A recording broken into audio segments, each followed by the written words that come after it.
ஒரு நிமிடம் 543 என்ற இந்த எண்ணுக்குள் தென்னகத்தின் எதிர்காலம் மறைந்திருக்கிறது. தமிழகம், கர்நாடகம், ஆந்திரா, தெலுங்கானா, கேரளா இந்த 5 மாநிலங்கள் 5 பெருமைகள் கொண்டது. ஆனால் ஒரு கேள்வி, மக்கள் தொகையை கட்டுப்படுத்தி வளர்ந்ததற்காக நமது நாடாளுமன்ற குரல் குறைய வேண்டுமா? இந்திய மக்களவையில் மொத்தம் 543 தொகுதிகள், 28 மாநிலங்கள், 8 ஒன்றிய பிரதேசங்கள், ஒரே இந்தியா, பல கோடி குரல்கள். உத்தரப்பிரதேசம் 80, மகாராஷ்டிரா 48, மேற்கு வங்கம் 42, பீகார் 40. ஆனால் தெற்கின் வாசலில் ஒரு தனி வரலாறு. அதில் தமிழகம் 39, கர்நாடகம் 28, ஆந்திரா 25, கேரளா 20, தெலுங்கானா 17. இவை வெறும் எண்கள் அல்ல. ஒவ்வொரு எண்ணுக்கு பின்னாலும் லட்சக்கணக்கான மக்கள், ஒவ்வொரு தொகுதிக்கு பின்னாலும் ஒரு ஜனநாயக குரல். தமிழகத்தின் தொழில் வளர்ச்சி, கர்நாடகத்தின் அறிவியல் உயர்ச்சி, ஆந்திராவின் புதிய முன்னேற்றம், தெலுங்கானாவின் தொழில்நுட்ப வேகம், கேரளாவின் கல்வி பெருமை, இவை சேர்ந்ததுதான் தென்னகத்தின் பலம். அப்படியென்றால் டீலிமிட்டேஷன் என்ற பெயரில் எல்லைகள் மாறும்போது மக்களின் பிரதிநிதித்துவம் குறைய வேண்டுமா? எல்லைகளை மாற்றலாம், ஆனால் மக்களின் உரிமையை ஒருபோதும் மாற்றிவிடாதீர்கள் என்ற கேள்வியை தமிழகத்தின் மண்ணிலிருந்து உறக்க எழுப்புகிறது தாவேகா அரசு. இது வடக்குக்கு எதிரான குரல் அல்ல, நீதிக்கான குரல், சமநிலைக்கான குரல், கூட்டாட்சிக்கான குரல். அதில் தென்னகத்தின் குரல்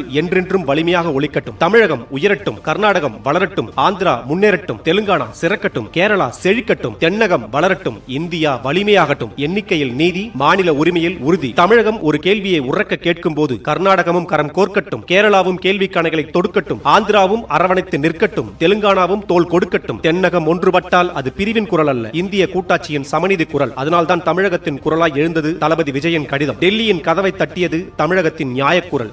நன்றி.